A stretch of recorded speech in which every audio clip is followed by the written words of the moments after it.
it is a more complex environment than it ever has been before. And Nielsen is meeting that challenge. You know, we measure people in the moment where they are, but we also do a lot of social and economic research. The fact is, a lot of local content is actually consumed on streaming. So folks are going, they're going to YouTube to watch. So much misinformation that is going on. Fiction, especially during the fires. I mean, there was like, you know, is the Hollywood sign, but we're like, what? It's not even near there. You know, that's AI, right? It is, and I'm like, oh my gosh, what's happening? Give me one like big prediction. Stacie, welcome to Convo, officially our third episode, and I feel like every episode that we have, it'll be a different look, so who knows the next one that we do, what it actually will look. So thanks for being here. Gracias, thanks for having me. I was so looking forward to speaking with you. I think there's a lot of stuff that I want to get into as it relates to, especially the way that audiences are evolving and their consumption, and in your purview from Nielsen, how you guys are looking at measurement and trying to reconcile all of that. But I actually want to start a different place. A few months back, 6 months back, I saw you put a really personal and emotional like post on LinkedIn around the fires. And you know, you were talking about having been evacuated that morning, and I could only imagine how difficult an ordeal was for you and your family, how scary it must have been kind of going through that. But I found it really interesting that the starting point of your post was to thanking local news and local radio, and a lot of it about obviously keeping people informed. So tell me a little bit about that. How was, like, it was, I thought it was such an interesting point, obviously, of in the middle of this emergency and really personal thing for you, seeing also recognizing that importance of these platforms and what we do. Hey, tell me a little bit about that. Well, I appreciate that. I know you were going to start with that, and I feel a little emotional about it. So it was a really scary time for a lot of people in Los Angeles, right? Not just for certainly the folks that were immediately impacted. Thankfully, I wasn't, but we were evacuated too. And one of the things that I noticed right away, you know, is that in my own personal behavior, we immediately shifted from, you know, when you're thinking of news and information and just what's happening or what's trending, there's a lot of social apps involved. So you're looking maybe at, you know, TikTok or Instagram or other places just to kind of figure out what's happening. But when it comes to really a time of need, or you really need some on the ground current information, there's no substitute for local. And what I found is, you know, as we were moving around and shuffling and figuring out, okay, it's probably going to be okay, but like, what do we need to bring with us? What do we care about? Being mobile within our homes, it made sense for us to, you know, really listen to local, because the news and information we were getting at the end of the day or being rebroadcast from national was helpful, but it was not on point. It wasn't what was happening in those moments, in those hours. And interestingly, of course, you know, local, the ability to bring local, which I think perhaps folks maybe don't know as well until you're in that situation, to bring local media with you on your phone it's such an easy thing. It's so easy to be able to have local streaming on your phone, whether it's, you know, news or television. And so I did want to thank the community, because we were able to get information you know, up to the moment what was happening, where there were evacuations, and it was really critical for us. I mean, I would say for our teams here, you know, we talked about it. Obviously, it was a huge deal that everyone dealt with, and you know, it's interesting when you've been in media for a while. It's easy to get a little bit jaded, right? Because there's so much that happens. Our industry changes so much, and people kind of come and go. You know, you're on top one day, you're not the next. But I think it's during those moments where what we do really counts. And this was a lot of the messaging that we talked about with our teams. You know, I got to tell you, it was so impressive seeing our reporters just out there, like, you know, putting themselves sometimes in harm's way, even though we're telling them, don't do that, don't put yourself in harm's way, but to want to give the absolute latest information and to give the kind of fact-checked and fact-based information to people that they need it. Because I think one of the things that you also had in that post, which I agree with you, is the challenge, I think, when it comes to news, especially in those moments, it's also so much misinformation that is going on. Fiction, especially during the fires. I mean, there was like, you know, is the Hollywood sign, but we're like, what? It's not even near there. Right. What are you talking about? There was so much of that going on. And I think that kind of speaks to some of the broader challenges that, you know, as a medium, we're all kind of faced with. So let's talk about that in a second, but I wanted to maybe start with So you're the SVP of Inclusive Insights and Intelligence. That's right. What does that mean?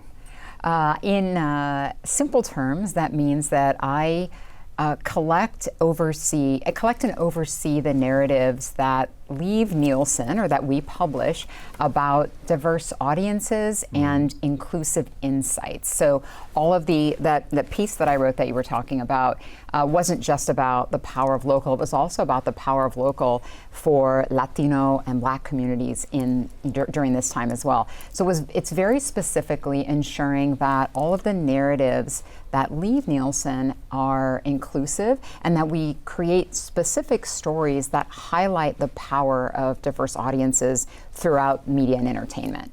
I also work internally on product support. So as they're developing new products, my team and the team that I oversee, we're experts in diverse audiences and insights. And so we ensure that the product development and evolution includes more contemporary ways that we think about diverse audiences.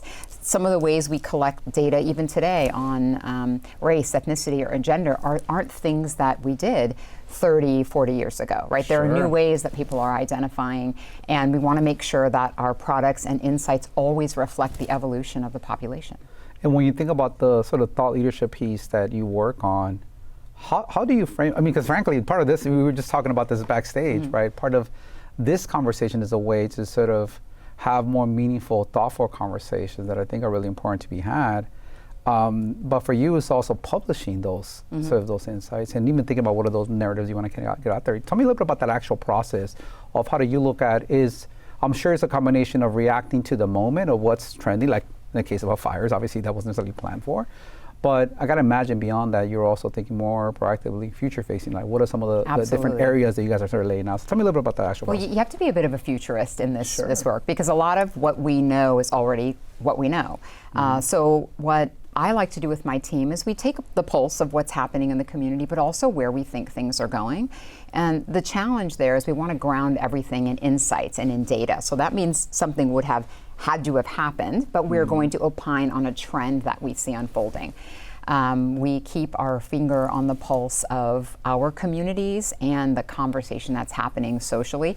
When people think of Nielsen, they often think of television ratings, right? That's what we're known for. They think of measuring advertising and measuring content. But we also do a lot of social and economic research because it's important for us to understand not just what people are watching, but who those people are and what's influencing the way and what they watch, right? And how they find content. So you have to have these two parts together.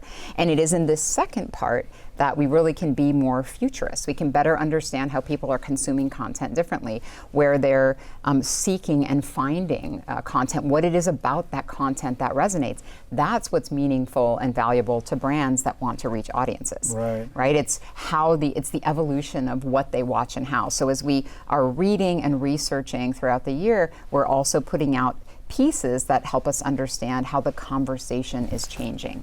So what are some of those trends that you're seeing that are changing the way people are consuming content? Maybe what are some things that people don't quite get or misunderstand?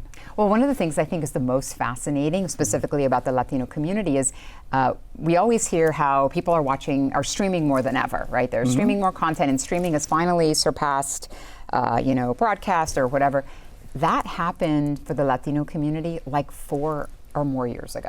And so when we think about things we're watching, I like to keep my pulse on the Latino community, in particular in Los Angeles, because it helps me understand what is going to happen everywhere else later. So one of the things that's fascinating isn't just the fact that Latinos are streaming more content, but it's that there's also still a really heavy footprint around broadcast. And we don't see that replicated anywhere else in the community. So it's, when the community, I mean like in Los Angeles, except among Latinos. So you have this really heavy streaming presence. Within streaming, a lot of YouTube, a lot of different types of streaming, but then you have this really heavy broadcast footprint, in particular among what we call bilingual or better Latinos. What do you mean by that? Oh, what I mean specifically is Latinos that speak any Spanish or more. And so when I think about that, on the surface, you're like, oh, okay, Latinos are still watching Spanish language television and they're streaming. But there's a lot more to that. So what is it about Spanish language television, in particular, let's say in LA, that makes it so sticky when we don't see that same thing playing out in other markets, right? I mean, that's not to say that it's not. It is among Latinos, but we don't see it among other demographics, right? Among maybe Asian American and so what is it about that? And of course, you and I know what that answer is, but. Yeah, so I guess what you're saying, this is a community that is both still very much watching television and consuming over-the-air broadcast at the same time as being very, very digital. And it's a combination of age, it's a combination of being more mobile first in many cases, being so social native. I saw some data, I forget now what it was. It was, it'll come to me, but where it basically looked at the sources where people, sort of like what population looks at different social platforms for news, right? And of those that go searching for news on different platforms, what percentage of those are Latino? And you kind of saw almost across in every single one of them, Latinos tended to over-index versus the population, right? The one that was, I think, super impressive was WhatsApp. Oh, yeah. So for WhatsApp, the number was probably closer to 50%. It was like 48%, something like that. And I found that like really an interesting dynamic to see that. By the way, we've seen it firsthand. Like when we launched our own WhatsApp channel, we saw tremendous growth in how people were going to a platform like WhatsApp that doesn't have the same kind of algorithm you would have in another kind of social media platform as a place to stay informed, to be informed. And if we can, play a role there, obviously that matters quite a bit. How are you guys thinking about those kind of platforms? Because I think that's one of the biggest challenges, right, is when you're talking about, specifically in the case of Latino audiences, that is very much consuming linear content and very much consuming digital content, is you gotta kind of have to marry the two or bridge the gap between the two as it relates to measurement, as it relates to how we think about that audience, and give, whether it's media players or brands, a good view or purview of what's actually happening. How are you guys tackling that, thinking about that, and even trying to unpack a very fragmented and complex environment?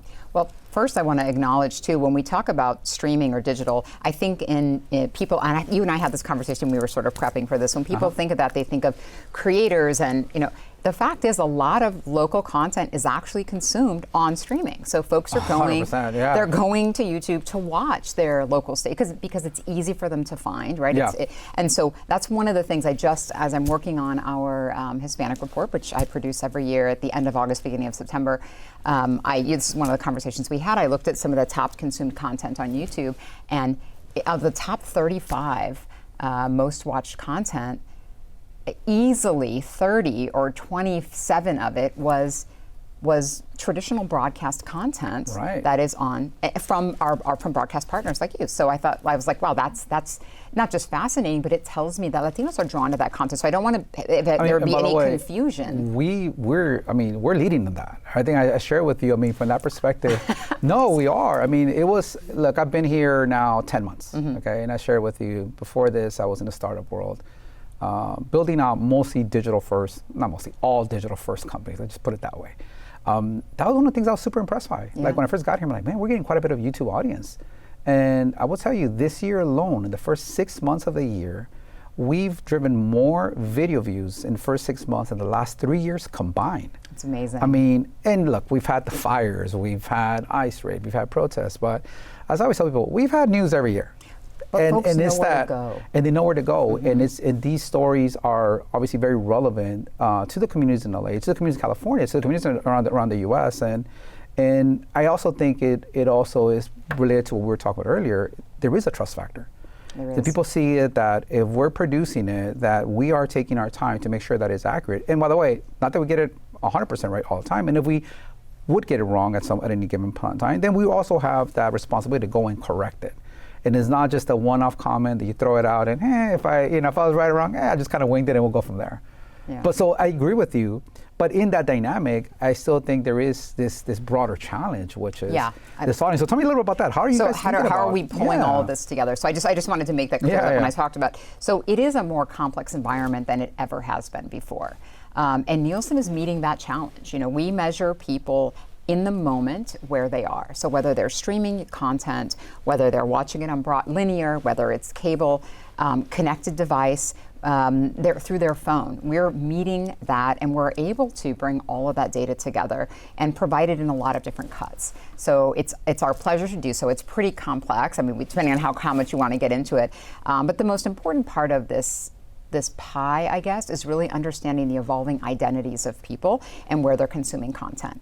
We measure the same way, as I said, a lot has changed since 40 years ago. We measure very differently than we used to, and in all of the best ways. So we too are evolving and ensuring that what we are bringing forward is the most contemporary that it can be to reflect this dynamic. Yeah, I mean, I think I was telling you, we were laughing about it, right? Is that when I first, my first time I was in Univision before was in 2005 when I got here, and I knew nothing about media. Like, I had to come from the tech more side, in consulting at Accenture. And I remember seeing on the radio side at that time is the diaries, and people basically tracking on a weekly basis what they listened to. And I just thought it was. It's a long time ago. I just thought it was hilarious. And I'm like, no one think this is like super odd that you're gonna, like, I don't know what I had for lunch this morning or yesterday, that's let alone if I listen for a 15-minute block, 5 days ago or 6 days ago. And it was, it's just so interesting how some of these, I guess part of it did just become a norm, and as long as it's a standard, we're all kind of okay with it. But that's part of the evolution, right? I mean, I guess. Yeah, let me give you an example actually with the fires, and this is in that article that I published. As of course we brought forward like linear data and connected data, but we also looked very specifically at digital data. And rather than giving a roundup of just like who was accessing local television on their phone, which would make a lot of sense because you're moving, you're trying to get out of your place, and you're moving down the highway. So someone, hopefully they're not watching while they're driving, but you're on your phone.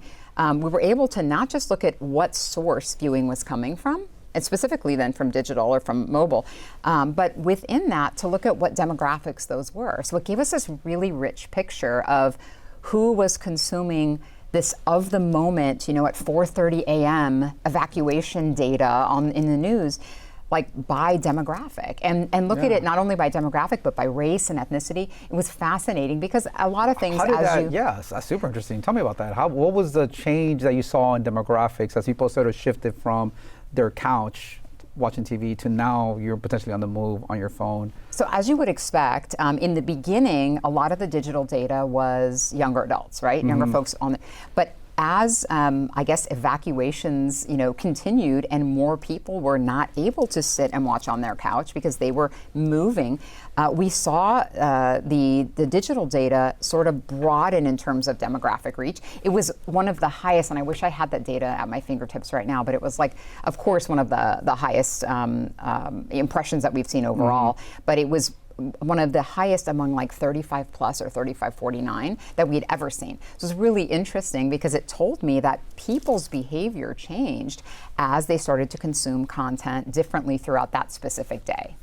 Right, and I think for us, part of our challenge is that as we have, in some cases, some of the different demographics or audiences tuning in, because I think when you have an event like that, it does create this dynamic where all of a sudden where you may have not been as tuned in to what's happening within your local news. All of a sudden you care a lot and you're tracking it a lot, and it becomes an opportunity for us to not only be informative at that moment, but how do we try to carry that on, retain that audience. And it's an interesting question, right? Because, and frankly, it's one that we've sort of thought about, which I'd love to get your thoughts on, look, we had a political cycle that just ended, well, I guess it never really ends, but last year, right, the elections.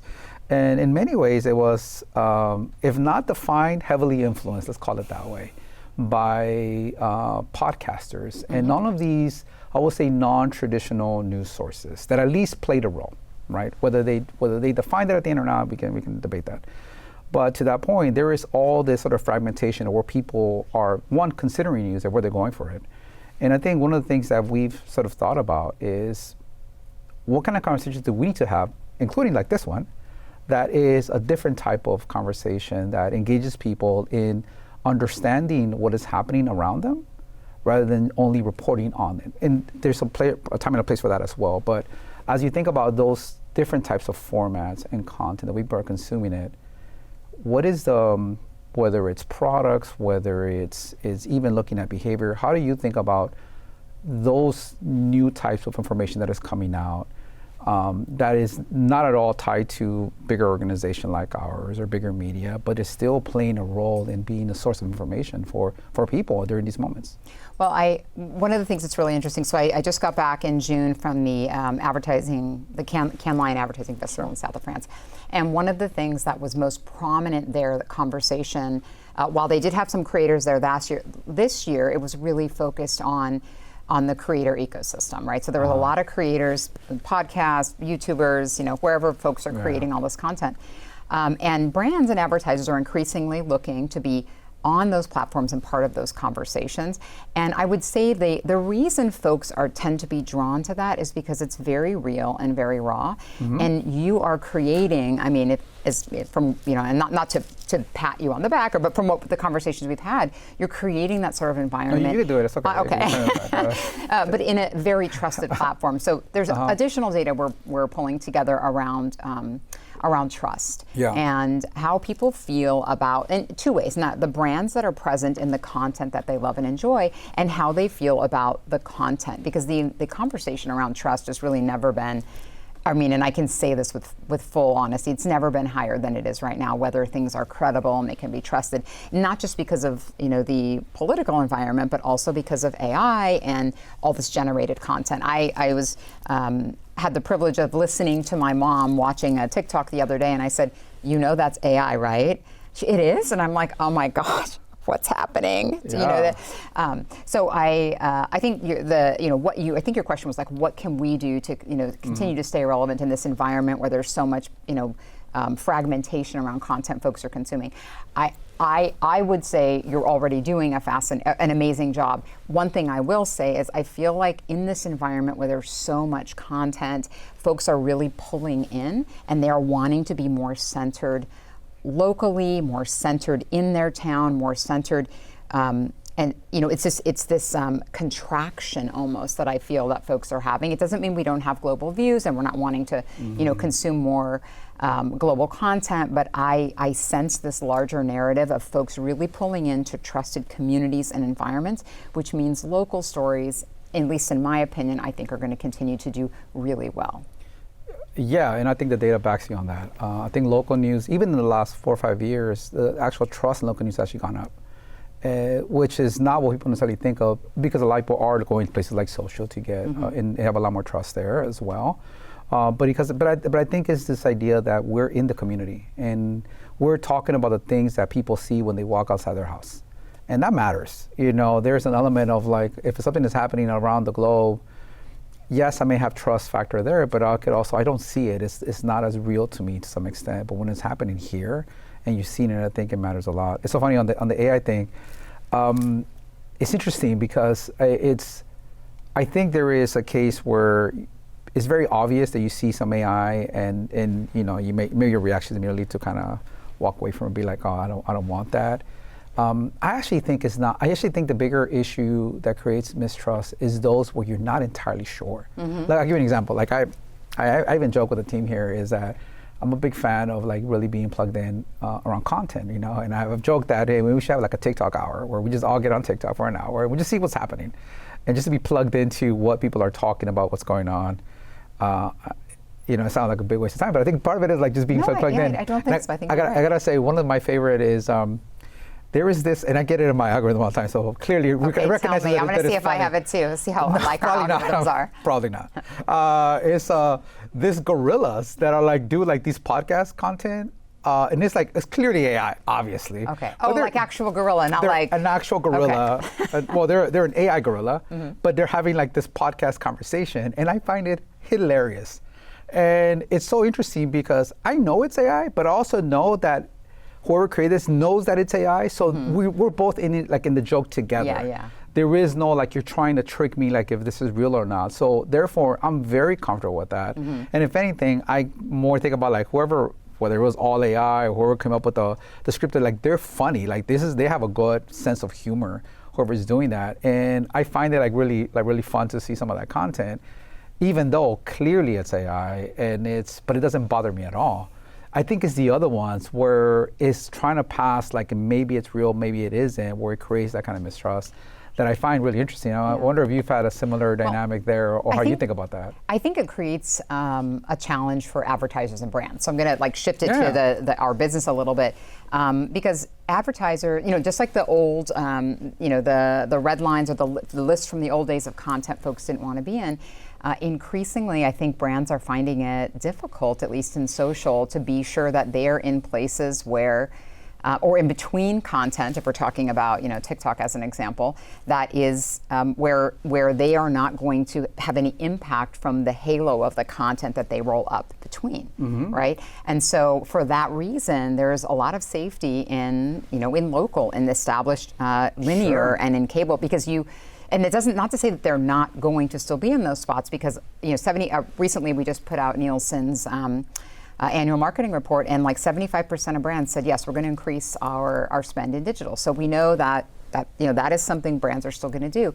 But I think it creates a difficult environment for them around brand safety. Latinos specifically have told us, more than 50% of Latinos, that that the ads that they see, when they see ads within content that they enjoy, that they actually have an increase in trust on around those advertisers. And so we know that content placement can actually give you like a 2x or a 3x versus having, and everyone's looking for efficiencies, right? So I think there's more there to be explored yet. I mean, it's this balancing act, I'm starting to see AI labels on things, which I think is really important. But to your point, some of it we know that it is, and it's okay, and it's enjoyable. But I've seen a lot lately, in particular around some of the narrative happening in the country, that I'm like, wow, I wonder if everyone else seeing this knows that this is not real, Right. Well, so I think you're touching on a number of different points there. One is this idea about whether knowing that something is real makes it better or worse. I think it depends on what we're talking about. Once again, you guys see some of that podcast content. I'm going to watch this gorilla thing as soon as I get home. They're funny. They're funny. But I think the point that you're talking about in terms of advertiser, which is interesting, is this idea that while in many ways we're moving from an advertising standpoint to a world where it's all around efficiencies, targetability, behavioral, it's all around intent of a user and what they're doing, or an audience when they get this ad, and maybe that makes it more effective. But the other point where I think you're 100% right is that brand really matters, and the brand trust really matters. And this is the part where I do think that regardless of what programmatic tools are out there and how efficient it will continue to become, because it just will, just as it gets more and more efficient. The idea of creating brands that create real trust and real engagement, that is not going away in any way whatsoever. And as a matter of fact, I think in a world that is more fragmented, it becomes more important to understand what are those sources. And look, if we want to do an extreme case, the fires is an extreme case of that. In a very because there was tons of content around the fires everywhere. So there was no lack of places we can pull information from, but then you kind of go back to, well, which is the ones that I can really trust? And I think that's the part that we have to continue to build on, capitalize on, and create more spaces, I think, for brands so they can come along that ride with us. So they can be part of that trusted conversation with an audience in a manner that is additive to the brand, but they know that they're in a place that they're not going to be showing up next to whatever. And in the past few years, brands have really laid off. They have really laid off brand advertising a lot. They've decided to go down, programmatic. It's all efficiency, and you haven't seen a lot of upper funnel, right? The big brands that we grew up with, like that advertising now it's trickled down, and it's in a lot of digital spaces, and you're exposed to. But there isn't big brand building campaigns, and I think that brands are turning around on that. They've realized that has been to their detriment. And to me, that means, at least from what I'm hearing, when I think about, as I said earlier, being a futurist, what do we think is going to happen? I think brand, as you said, is going to become, it's going to have a full circle sort of boomerang, become really important, and we'll see more upper funnel in trusted places, or whether it's upper funnel, which would be TV, digital, or if it would be television, like linear, broadcast cable, or if it's sort of big naming rights, what brands are doing. But there's going to need to be a return to brand building. What about live? Tell me about live content. What's your sense of where that's headed? And the importance of live content. Clearly, for us, sports and news becomes a big one, but sports specifically is one that continues to be pretty resilient in terms of time shifting. And look, Yep. we just finished a Gold Cup that did extremely well for us, both from an audience and revenue standpoint. And it's, as a big sports fan that I am, it's just kind of hard to watch something once it's already happened. Like, and you can watch for the highlights, of course. You can engage with it. It's a whole kind of fandom ecosystem that we can talk about as well, which I'm a huge fan of. But as it relates to the actual game, it's still a super important aspect of consumption. Where do you see that continuing to evolve? What are some of the trends that you're going back with your futurist Thinking hats? about? Yeah. What are you Well, thinking about? I completely agree with you, and we do too at Nielsen. We're doubling down around sports and live. Sports in particular is fascinating for the reason that you just said, which is it's one of those things that you have to be in the moment to be part of not only the sports conversation, but all the sports adjacent conversations. So as you know, just this past, a few days ago, we had the WNBA draft. And whether you And the All-Star game. Yes, and the All-Star game. So whether you care about it or you don't, it was in your feed, and you know who some of the key players are. You know what's happening. You know who's dating who now. You know it's all you're aware of it. Right. And it was an interesting conversation I had actually this morning with a colleague where we were talking about not just the All-Star game, but all the adjacent conversation that you get to be part of. So as you're talking about doubling down on sports and it being really important for you all here, it is one of the few places where people can still get that rush of being part of something live. So if you remember, I don't mean the olden days, but back when you would wait for content to be released. You're like, it's Sunday night, I'm sorry. Right.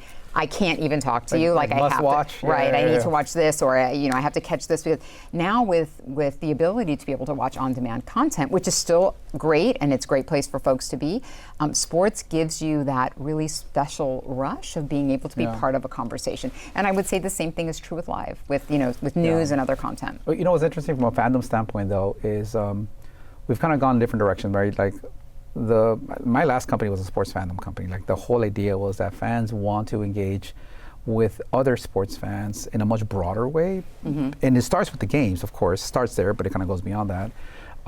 But for most sports, at least for me, it's been more like you start with the game itself and then you kind of evolve into the fandom, whether it's, you go check scores or you go on Reddit, whatever is your thing, right? It's so interesting you mentioned WNBA because I think what is happening, and I wonder how many people are like me in this case. I feel like in this case, especially with a player like Caitlin Clark, she's been such a hype phenom, and I'm still not watching games, but I've watched the clips of her playing, and it's so funny. I actually catch myself going to see Or Sophie, or Paige Beckers, or Ozzy Fudd. Yeah. But it's so interesting, because what I'm doing is not only seeing the play, but I'm going in to see when they played and how did she do. So now, and I haven't yet made the full transition to watching the game, but I'm starting with all the other fandom elements that typically will be the inverse. I would say my argument on the NBA has been the opposite. It's like I rarely watch an NBA game, but I've been a lifelong Lakers fan. But I always kind of keep up to see kind of where they're doing and how they're doing. But I don't really watch games as much anymore. So I've kind of gone the inverse. So I don't know. Well, the sports adjacent content I think is really fascinating, and I think with so we're talking about WNBA, but you and I think previously have talked a little bit about the Dodgers. The Latino fan base here is huge, and then of course there's World Cup. But there's so much around sports and so many opportunities. I really feel like there's only a bunch of growth I think we're going to see from that space for all people, and especially looking at one of the things I'm also researching. I'll tell you when we talk about again being a futurist, whatever we're looking at. We've talked about female fans for a long time. We've talked about women's sports, but we haven't really talked about the growth really specifically around female fanship for specific or all sports, right? So that's not to say that women aren't huge sports fans. We are. We love. There's a lot of sports I love. I can tell you a lot about them. But I've also noticed the draw for me into other sports that I typically hadn't, prior shown maybe an interest in or whatever. But it's mostly around storylines and storytelling, which for me is fascinating. So I do want to know about Shohei Ohtani's dog. I'm very interested. He's cute. They wrote a book about the dog. I'm like, when is it coming out? I'm interested, I want to know that tonight is bobblehead night for Teo Oscar. Like, I'm interested. And so it is the way, what I think has been so great about sports, and it's a huge opportunity around soccer or football too, is pulling in new fans through other avenues around athlete storylines, and I see that that is something So that's. do you see that as maybe as part of the fandom ecosystem has expanded, that is creating up more space? I won't call it say casual fandoms, but to Yes. be more No, open that's to exactly, yeah. like pulling in. And frankly, I think the part that's really interesting is the idea that the role that content and storytelling has played in doing that. Look, I would say recently my daughter and my partner, the three of us went to go watch the F1 movie, right? Which we loved. I heard it was great. I haven't seen it. Great. It is great. I loved it. We loved it. And none of us are F1 fans, or were. Let me correct that. Were F1 fans. I swear, like by that weekend, or whatever, I forgot, we watched like on a Friday or Saturday, and then by the Sunday morning, we were watching like or highlights of the last F1 race. And then the like whatever 2 weeks later, we were up at whatever Sunday morning at 7:00 in the morning watching the F1 live, and it was from this film really that's going to spark our interest. And same can be said about the series Drive to Survive. And I think it's so interesting how long-form storytelling that really gets into a lot of more of the human stories around the sport and the athletes and makes you want to care, how that is sort of the lead in many cases as the entry point for some of this fandom to be developed. And I just think it's a really interesting element of making the sports more accessible to other people. So, and for whoever the fanship is, right? Even on it creates opportunities also for your news folks. I mean, they don't need to have you don't need to have the whole broadcast.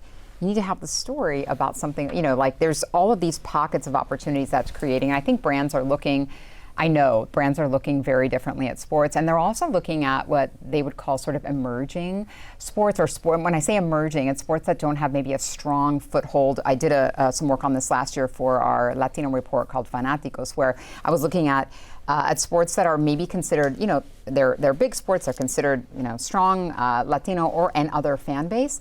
But there's only the opportunity to grow on among non-Latinos, let's say, right? So, Major League Soccer. What are some examples of those? Liga, Major League Soccer is a good one. There's a couple, but where they have, if you look at their overall fan base, or the way I did is I looked at the overall viewership, and the majority of the viewership was, let's say, going back a few years, it was 58, 60, 70% Latinos. Like we're viewing this. I think we looked at like Liga MX. I don't remember exactly. I don't want to misspeak, but the majority of the fan base or of the viewing for the finals that we looked at were Latino.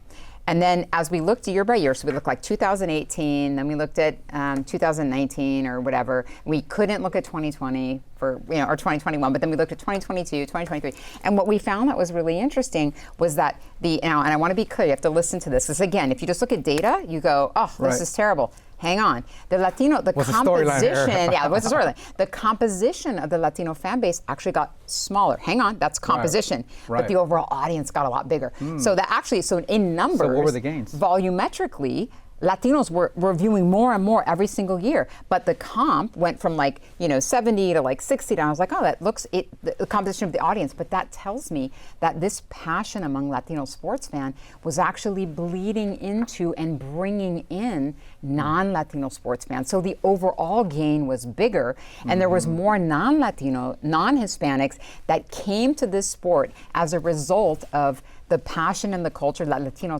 fans have very publicly for the sport, that overall there was more viewership, right? Am I making sense what I'm talking about? And it was actually, we saw that in case after. So these sorts of sports though, and another example, we did some work recently for cricket, right? Where you think okay, maybe it's, but for a lot of smaller brands, being in something like, a major league game or, affiliating with, a major tournament is not something they can perhaps necessarily do. But if you look at some emerging spaces, there's a lot of opportunity there to grow with the growing fan base. Yeah, that's really interesting. I think one of the things that I think sports specifically is one where I definitely see that point where it's to continue to expand into the new fan bases. I think it also speaks to, frankly, the role of culture and how it is and it's been a growth engine. Look, let's talk about the music space from that standpoint, right? There used to be a case back in my days, when I used to walk uphill both ways, where for Latinos to go mainstream, they had to do the crossover album. Yeah. You don't need that anymore. No, you do not. No, you do not need that anymore. You're having Latino artists be like top of the food chain in terms of music, and even for genres that you wouldn't think, like regional Mexican is way more general market, and some of these artists are having tons of success and going mainstream. What do you see as what's driving that? What is the impact for advertisers and for brands? Like, how do you see that movement? Maybe it's something similar to what you're describing in sports, where some of these sports that were traditionally seen as Latino only are really, their popularity are going beyond that. And in many cases, do you see a connection between the Latino culture being or driving more than mainstream culture across the board? So I've been in this business a really long time. I've focused my career on U.S. Latino audiences and entertainment my entire career, from the time I was 28. Okay, so I've had a lot of experience, and the great part of that is getting to watch it grow and unfold, right? Because now I look back, I'm like, wow, I remember when something was this way or was this way. When I think about music specifically, I guess the biggest thing, or the single most important thing that's impacted consumption going more global and more broad is really, the single thing I guess I would say is the digital as access, period. Let me say access first, and then later the digital accessibility. But the fact that, I remember being a young girl, and like the only place, so I'm Cuban, and I grew up here in LA. So like, if you didn't have like physical media, I wasn't listening to any of the music that meant something to me, unless I was like at home and there was an album being played, or I was like at my grandparents in Miami. Like it wasn't accessible. But now the accessibility of music and so many genres is so available that it's allowed Latinos to listen to all kinds of music, but it's also allowed non-Latinos to be exposed to some of frankly, the best music on the planet, right? So I think those are probably the two things. For brands and advertisers, it's also given them a runway to be able to sample, right? So this is like kind of my Costco example here. You might, where you can actually, you can go for the samples. You can, especially when it comes to something like radio, you can have the opportunity in a specific market, which you can't necessarily get in other spaces, but you can try something in a market, and it's somewhat like closed still and sectioned off, where you can have this, you can try something out there, you can do a campaign, you can launch something specific, and that still exists. And I think the challenge is today brands look and they're like, well, let's go for efficiency, let's do something in digital. They push something all out, they get nothing in return because it's just a smattering, and it's not really focused and targeted the way it could be. Yeah. And how do you, you were talking earlier about thinking about Latino audiences a little bit as a leading indicator for where consumption is going to go. How do you think of the market of LA as a little bit of a leading indicator? LA is leading, and it's layered. And I think those are the two maybe L's that I think of when I think about the market. Culture and trends that happen in the rest of the country are often broke here. This is where we break that, right? There are a couple of other major markets, but there really is nowhere else like LA. I think of Miami, of course, being very bilingual, but LA is, it's so unique. First of all, I'm super proud to be born and raised in LA. I had my children here. I love LA. I have a lot of family, as I mentioned, in Miami and other parts, but there's nothing quite like LA. LA leads the trends in so many ways, and in particular, in my opinion, around like the pulse of Latino culture in the country. And even though we have a lot of Latinos we have a lot of backgrounds of Latinos from a lot of different countries. LA, largely Mexican, and the United States, largely Mexican. Our Latino, population here is like 64%, I think, in the U.S. Are Mexican, and it's such a I can't think of the word. I'm drawing a blank, but it's such like a spark for what I think happens in the rest of the country. And not just media and entertainment. I know a lot of that, in particular for the Latino market, comes from other places.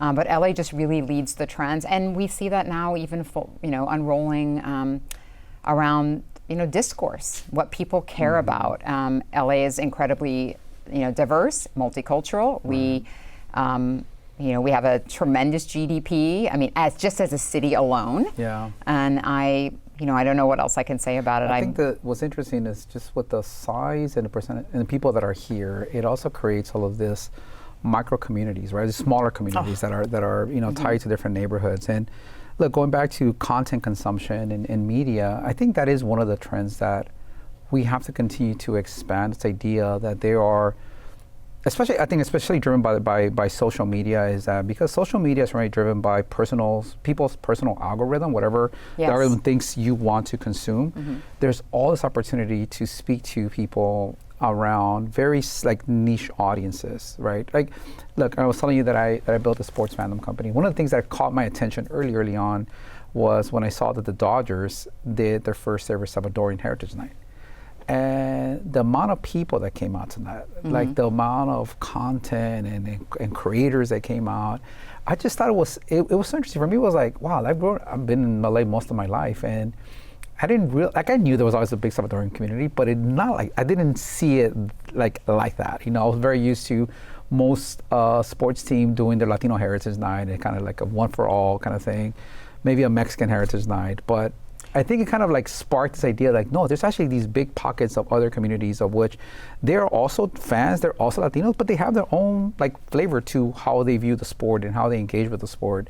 And the Dodgers do a great job. They do, and I thought it was such a great way to sort of think about it. And even as we continue to expand on how we think about whether it's news, whether it's music, it's all of these different subgenres, sub-communities that you have to be aware of, engage them in conversation. And I think when you do, it's much more relatable to them. It's much more interesting for them to want to consume with you. And it gives you the opportunity to come at similar topics, but to very different perspectives. Like speaking as a Latino in LA, but through a Salvadoran American lens as opposed to a Mexican American lens, it's a different experience depending on where you grow up. It really is, and that's actually sort of was my experience growing up. I never really felt like I fully belonged, and I don't mean that in a challenging or really negative way, but I didn't know where my community was here, because there were a lot of things I just didn't have a strong frame of reference around, like the beauty of mariachi. I didn't have a strong personal frame of reference around that. Now all of that has changed now because we can access all those communities in so many ways digitally, and as I was kind of explaining earlier, but that is the challenge, both the challenge and the opportunity, especially in a market like Los Angeles. Right, and I think from a content standpoint, that's where some of the secret sauce kind of lies in how you're able to speak to those different audiences and then engage them that way. Look, we talked obviously about AI as it relates to the role in content. What about AI and the role on data and insights and predictive modeling? How are you guys looking at AI as one of your future tools to use more of? As you start to sort of look at this next phase of growth of distributed content consumption, and then how you think about measuring against that distributed content consumption? Well, one of the things that we've always done, and it's always been important to us, is to evolve as data and information evolves. So Nielsen, of course, is very much looking at, thinking about, and utilizing AI in a lot of different ways. I probably can't get into all of those ways here, but and I think the truth is we've all, as much as we talk about AI a lot today and in the last year, we've all experienced or had AI within our lives for a very long time, whether it's through automation, whether you've liked it or not, when you've called something and had to use an automated service and you keep saying representative, person. I don't know if I slur my words or it's an accent, but that thing does not work with me. Human, representative. Hit my head on it. So we of you've course hit a nerve, too. so just to be clear. Sorry. We of course too are innovating and ensuring that everything that we do to bring the most accurate representative, we use all the resources available to bring the most accurate and representative data to the marketplace. But we're also cautious, as we all should be. The models today that are training, that are used in training in AI are biased. And one thing that AI does do really well is bring something fast and at scale. And so if you don't have the right inputs, you're going to get more wrong outputs fast and at scale. So it's really important that we're measured. What do you think is the solve for that, though? Is the solve giving it more data to make it less biased? Well, I mean, I think it's important. Or it's a little bit of a, hey, let's kind of not give it everything that we... It's probably both. I mean, I think we need to give it more data, but I think we need to take pause and be more Right. measured. There has been this, it's almost like a gold rush of sorts, right? Right. Even, and I'm talking about the everyman, not just companies and what they're Sure. doing, but among you and you know, your family and the people you know and me and our audience, like there's a rush, like what can we do with AI? Can we make an agent? Can we, and we sometimes need to just be like, you know, hang on, there's a lot of amazing utility that can take some of the mundane out of the daily, and even in you know, data analysis. Like, of course, there's a lot that it can do, Right. but how many times, and I'm not even going to say ever, yesterday, did you find that when you used even just a large language model or something generative, you were like, Yeah. hey, Right. can you look at this again? That's not right. I mean, it is on the daily. And so if you think about that as your own personal experience with something as simple rather as generative AI, where Yeah. you're just trying to write an email. Right. And it's messing up. Think about how slow we need to go in larger Sure. applications, and how much double checking. And so that is what I would say. And again, I'm not anti. Yeah. Like, obviously, we're all going to be using AI everywhere. But How do you personally use AI? me personally? Yeah. We have personally, I have my how I personally use it and how I use it in business. I am very cautious about using AI. Let me tell you what I'm cautious about using AI for like idea generating around the work that I do. And I want to be clear about that because I specifically work in and around diverse communities. So I work with Latino, African American, Asian, LGBTQ. There is no way that Right. that I am going to get the best possible, idea generating. But I use it for quick email replies. Yesterday, I personally used it for. To look at, my car's almost paid off. I have 3 payments left or something. So I put it in there and I was like, I took a picture and I was like, hey, tell me, what should I just write the check or what, And so something simple like that. Yeah. And actually, interestingly enough. The game strategy of whether I should write a check. Interestingly enough, that's actually where it messed up. It's like, well, you have this much, and I'm like, no, you're looking at those numbers wrong. That's not, the owed amount is like $1,700 is all I owe. I'm like, that's all that's left. So why would you, oh, I'm sorry. And I was like, you know what, we're done here. We're done here. So, Do better. do better. I am now training you. Pay attention. Yeah. But the other thing I find is for the things that I'm most interested in, like if I want to look up, certain things about Cuban history and culture, there's just not much there. And it's not accurate either. So, personally, I use it for the same thing you do and everyone does. Help me hammer this out really quickly. Help me, for, I would say, mundane, quick tasks, but things that need to be thoughtful. Sure. I am a thought leader. I am innovative with data. I'm supposed, and even data analysis, I would say that I personally have access to. It can do a really good job at looking quickly and telling me, what something is ranked higher or lower, but it's not going to have the insight. It's not going to help me see why local news was higher January 8th in Los Angeles. Sure. It doesn't actually know that. It can tell me it was. So I need to know that. I need to know why and what happened.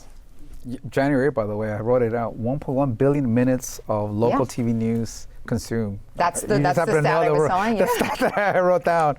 I think it's really interesting, right? And there's this balancing act because I use it quite a bit. What do you use it for? Yeah, I use it. We're turning the tables, everybody. Yeah, no, it's okay. I think I use it as and I hate to call it this because I feel like I'm getting into a credit as a thought partner, where I'm working something out and I have an idea, but it's not fully baked. I'm like, give me additional thoughts on this individual idea. How would you approach this? I'm thinking about a brand. I want to build a brand that has this kind of sentiment, that has this kind of elements, that is tapping on this type of thing. And what would be ways to do that? Give me 10 options. The thing about AI that I like is whatever the 10 options are, I could do that 10 more times. And there's an element of, you do that enough times of fine tuning it that it's not even you're going to give me the right answer. It's simply you're going to spark an idea that I'm like, oh. And then it's your idea. I got it. Thank you. Because I'll tell you what else. You've helped enough, and now I could take it from here, right? But this debate about, especially when we get to more, because I think copy editing is great. I would say copy editing is something that I use it for quite a bit. Organizing my thoughts where I have I'll take a lot of, because I tend to give fairly long descriptions because I just ramble. And I do too. I just talk. And then help me kind of get this framed out. So I think that's also really helpful. the part that is a struggle, though, and I was just having this conversation with my partner last night about this, is I could imagine for people that were like yourself as a thought leader or someone that is creative, where their worth is tied to their ideas on paper, on what gets written on paper, the thought of how much do you really want AI to do that for you? Yeah. And I gotta imagine that's really, really difficult. And part of me as the more entrepreneur, like, yeah, but if you do that 100 times, like there has to be a pretty good version within that. And maybe I just need to copy edit that 100 version. And it becomes like this funny moment of like how do you, and so I kind of struggle with that. Like it's something that. Let me give you an example of that. I actually wrote a piece, which AI could never have, okay, on Bad Bunny had his Calvin Klein he was in Calvin Klein ad, a big billboard in Soho. It's not Times Square, but I think I might have called it Times Square. Anyways, in Soho. And I needed to know, as I was writing this reference, that this wasn't like a crossover moment, right? This was actually like American mainstream. And I only knew, there's no way AI, I didn't ask it, but I know it couldn't have said, like I was trying to liken it to other major, this being an American icon moment, saying that Bad Bunny this is mainstream America, truly. Right. I needed to be able to say, like Marky Mark, like Timothy Chalamet, like Kate Moss, like those are all big right? And for those of you that are old enough, you'll remember, like those were Marky Mark and Calvin Klein's. Marky Mark and Calvin Klein's was like a thing, and it could have never. The other thing I will tell you about AI, just a caution, as a thought leader too, AI is a gaslighter. She gaslights, or he, whatever gender you're. And so if you're like, hey, I'm thinking that, that's a great idea. You're fat. You nailed it. Throw it out there. Terrible idea. And it will consistently tell you, you are great. Your idea is great. Wow. And it'll help you. And it isn't until I've actually very frequently lately been saying, literally, I say, are you gaslighting me? You need to be critical. This is not that. And you're right. I'm sorry. And that's why I'm like, you know what? Like, so it is great as a thought starter partner. I agree with you. You've hit a nerve because there's you've been gaslit by it. British people love to use the word brilliant, right? So I've known a few, and but I didn't know this initially, right? So one of my companies, it was in part owned by British people, and whenever we spoke, they were always telling me, "Oh, brilliant and brilliant," and I was initially, thank you. was like, "Oh, thanks." I didn't think it was such a great idea, but okay, I guess it's pretty good. And then I realized, no, you just say it with everything, and it made me upset. I was like, stop calling things brilliant that are not. Like this is decent at best, mediocre maybe. That's AI. That's so it makes you think of maybe a guy's British. It's a British person maybe that's why we got to worry about who's training it, how it's being trained. So I wanted to hit on two more things before we wrap up. One is, like you mentioned yourself, you've had a very successful career and are a leader and someone that people look up to. Frankly, as I mentioned, I was really excited to have this conversation, and I mentioned to a number of people that I was talking to, and everyone just speaks great about you. That's so nice and to I hear. think Thank you. it speaks a lot to who you are and how you carry yourself. What's maybe a little bit of word of advice that you would give to folks that are coming up in their career that you've either learned from either good or bad that you've done that you think is helpful? What are some of those lessons learned that you think are important for people to follow that maybe you can pass on? It's easy. I think a lot of folks say the same things to that answer. They have the same answer, which is be true to yourself, be authentic self. And I guess there is a lot of truth to that. And I hate to kind of reiterate that, but you can find and chase your passion even if your job is doing X, Y, Z, right? You can still find, like my job when I started, I was in sales like many people, but I found my niche selling to and working with Latino stations and Hispanic ad agencies. I was just better. I did better. And so while the margins at the time weren't as great, I mean, I'm just being honest, it was a long time ago, that's where I could do more volume because I was good. I could help them figure out ways to better use our data to their, like almost how to twist it so that it benefited them, and I was good at that. And it made me feel good about doing that. So I was like, we're selling you the same, pack of bananas that they're getting, but if you turn it sideways, right, and you do this, you can actually sell it. You can do this with your bananas. And it made me feel good about doing that. And I was helping them. It was a really wonderful. So I guess in that way, do definitely chase down. If you have a passion for doing something, you can find a way to have that come alive in your work. I mean, obviously not if it's knitting, but truly being maybe a rock star knitter. Who knows? That, and I guess the other piece of advice I would have, or I'd say, is that there's always more to the story, always. Whether you're a thought leader and you're writing about data, like I just said, hey, what happened here?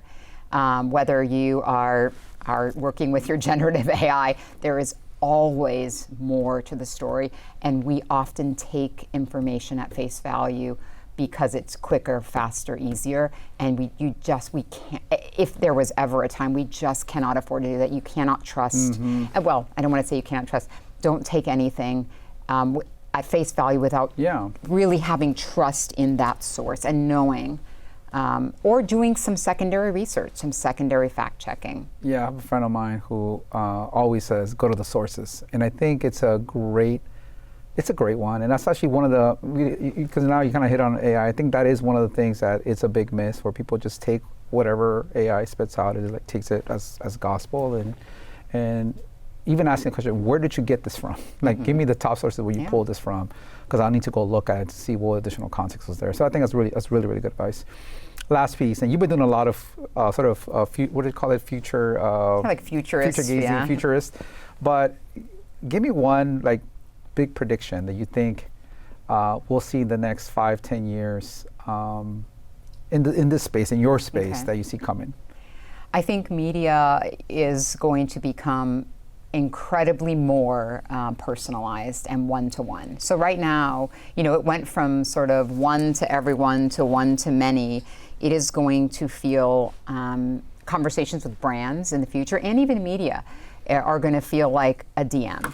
It's going to know you so well, and it's going to feel so personalized that I think there's going to be a bit of a change in the relationship with brand advertising. So today, when you get an ad, and if you skip it or you just push past it. And there's been a lot of experimentation with how to bring sort of creative concepts to those ads. So every once in a while, and it's probably rare, but you'll see an ad, and as soon as you see it sponsored, you're like, oh. But sometimes it's actually interesting. Like, maybe I'll watch this for like 2 seconds, before I swipe. I think that is only going to be refined moving forward, and engagements with brands, with creators, with networks, with media companies are going to feel incredibly personalized, and it's going to feel one-to-one.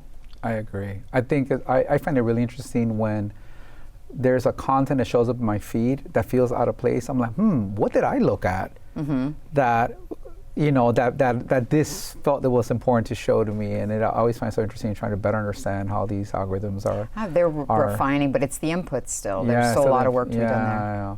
Well, Stacie, for those that want to follow you, what's a good way to follow you, connect with you? I'm easy to find on LinkedIn. At Stacie De Armas. I'm easy to find also on Instagram. I'm a budding TikToker. No, I'm not really, but I do post some social content around media and information, a little bit of personal stuff, but mostly my content on Instagram and TikTok, and certainly LinkedIn, is about data and insights. It's my passion, and I'm happy to share insights on the Latino community. We're glad you do what you do, and we definitely appreciate your thought leadership in this space. Stacie, thanks for being here. Thank you so much. Awesome.